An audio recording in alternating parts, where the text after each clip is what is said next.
In a world where a $500 weapon can neutralize a $4.5 million machine, cost isn't just economics, it's survival. The Russian T-90M tank, built for shock and firepower, met Ukraine's swarm of low-cost precision drones on a ridgeline where numbers and agility trumped steel. The first skirmish looked favorable for the Russians, but within minutes, the sky and ground fused into one chaotic kill zone. Watch closely, because this isn't just another battlefield. It's the day modern armor ran out of time. Before we move on, please take a moment to subscribe to the channel and like the video. How do you defeat a Russian electronic shield built to blind the sky for 150 kilometers? That's how this story begins. Before a single shot was fired near the Volodar-Rivka ridgeline, Russian engineers activated the Pol-21 electronic warfare system, confident it could erase Ukraine's drone operators from the fight. The system blanketed the area with a wide-spectrum barrage, jamming satellite links, severing control signals, and creating what commanders called a protective bubble. Inside that bubble, every vehicle, from the lead T-90M tank to the following BMPs, believed it was shielded from the eyes above. On paper, nothing could touch them. The atmosphere was thick with freezing mist that hung low over the ridgeline. Visibility dropped below 600 meters. Russian meteorological officers had actually welcomed the weather. They expected the heavy cloud and rain to blunt Ukrainian optics and cut off any chance of drone reconnaissance. At 6 a.m., 45 armored vehicles rolled forward, forming a staggered wedge that stretched across open ground. At the front was the T-90M, known by its call sign, Amore 1. Its sensors glowed against the pale dawn light, scanning for movement. For the first 800 meters, nothing appeared on monitors. Operators inside their tanks listened to the hum of the EW interference as if it were proof of safety. Then, 17 minutes after the first tank crossed the line, something small appeared on the deck of Amore 1's video feed. A quadcopter flying low, barely above the ground. The crew's gunner caught it at the edge of his sightline and fired a burst from the 12.7mm machine gun. The rounds missed. The tiny craft surged forward and dove straight for the upper glacis plate. The shaped charge exploded, leaving a blackened burn mark but not a penetration. Russia's reactive armor panels, Relic ERA, functioned exactly as designed. To the crew, that explosion proved their technology could survive anything these low-cost drones threw at them. Radio chatter spread satisfaction across the formation. They advanced again. But that early confidence hid a growing flaw. Every tank inside the Pol-21 field depended on the jamming bubble to keep control, so total that their own sensors and signals began to degrade. Thermal sights flickered. Laser rangefinders returned ghost echoes. The same interference that blocked Ukrainian radio links now dulled the Russians' ability to detect what was coming next. When Ukrainian operators realized their manual control feeds were severed, they switched their drones to pre-programmed GPS flight paths. The drones no longer needed a live signal to find the tanks. Each one used stored coordinates, adjusting along the terrain until they came within range to activate terminal guidance. As more drones entered the zone, the Pol-21 saturation threshold began to crack. Designed to handle limited interference, it now faced over 160 drone signals, their frequencies hopping faster than the system could counter. Within minutes, that electronic shield turned from protection into confinement. The Russians had, without knowing it, built a perfect cage, one that trapped their own vehicles inside a zone of blindness. The Ukrainians exploited it immediately. Drones began appearing from multiple angles, moving autonomously, diving on optics, antenna arrays, and track housings. Each hit shook another piece of confidence loose. The formation slowed, command links fragmented, and the jamming bubble that had promised invulnerability dissolved in static.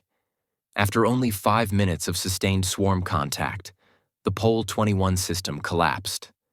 The tanks could still move, but they were deaf, half-blind, and increasingly surrounded. Signals died, optics failed, and the thick weather absorbed the sound of engines. By the time the Russians realized they weren't advancing into safety, the ridgeline ahead was already alive with incoming signatures. What started as an electronic triumph became the opening act of a far larger disaster. What happens when the strongest tank on the field becomes the most expensive liability? After the jamming defenses collapsed, the Russian column didn't retreat. Commanders ordered the push to continue toward the ridge, relying on a combined arms formation meant to overwhelm any resistance. In the center of that line, the T-90M tanks advanced in a spearhead, flanked by BMP-3 infantry carriers and supported by a distant 2 S-19M STA battery 15 kilometers behind. The plan followed standard doctrine: heavy armor leading, infantry clearing obstacles, and artillery pounding defensive lines before contact. On paper, it was methodical. In the field, it was already outdated. The first problem came from distance. The MSTA battery, positioned well behind the front, was supposed to provide a curtain of shells to suppress Ukrainian positions. But every muzzle flash revealed its exact location. Ukrainian spotters, operating small reconnaissance drones far outside the jamming zone, coordinated with AN/TPQ-37 counter-battery radar. Each radar sweep marked the trajectory of the outgoing shells, and within minutes, coordinates of the Russian guns were relayed to Caesar and M777 artillery units waiting in range. The Ukrainian response came in a single measured volley. Precision-guided rounds struck the MSTA sights with what witnesses later called devastating accuracy, wiping out the battery in less than 5 minutes. The thunder of Russian guns went silent, leaving the tanks on the ridge exposed. Without artillery overhead, the formation lost its shield. Ukrainian operators refocused their drones toward the armored vehicles still inching across muddy ground. BMP-3 carriers, meant to deploy infantry for close support, became the next targets. Their hulls were built from aluminum alloy to save weight, but that same material shredded under direct hits. The first R-18 heavy bomber drone dropped a TM-62 anti-tank mine from about 150 meters. It struck the roof of a BMP and detonated inside the troop bay. Flames cut through the interior, consuming fuel lines and ammunition. Every subsequent drone repeated the pattern. The BMP-3s burned from the inside out, each hit turning them into sealed furnaces. When the infantry carriers vanished, the tanks were left alone in the open.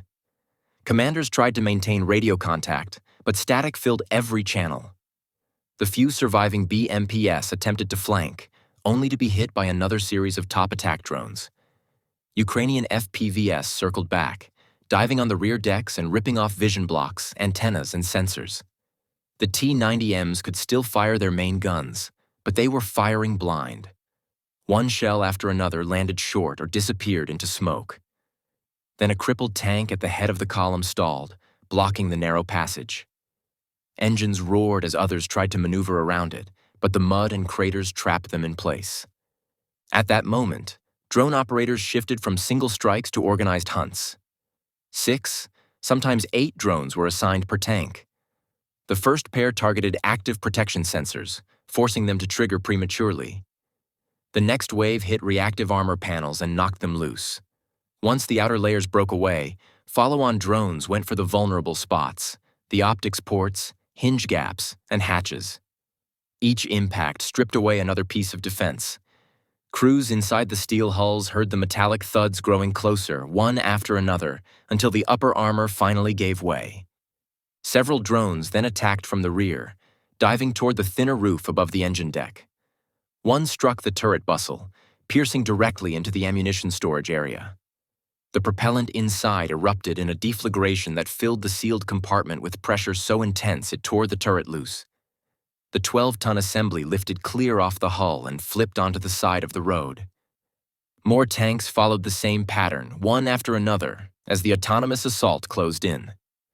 The battle at the Volodar-Rivka ridgeline proved that thickness of armor no longer guarantees survival. What decided victory wasn't weight or speed, but real-time information and the ability to adapt faster than machines could respond. Low-cost drones, networked and guided through shifting data, outperformed millions of dollars in steel. Analysts now say the unsupported tank belongs to history. Future formations will move with mobile counter-UAS escorts, layered sensors, and shared digital awareness. As drones evolve faster than defense can adjust, armored warfare enters a new phase. One where metal alone can no longer define power on the battlefield.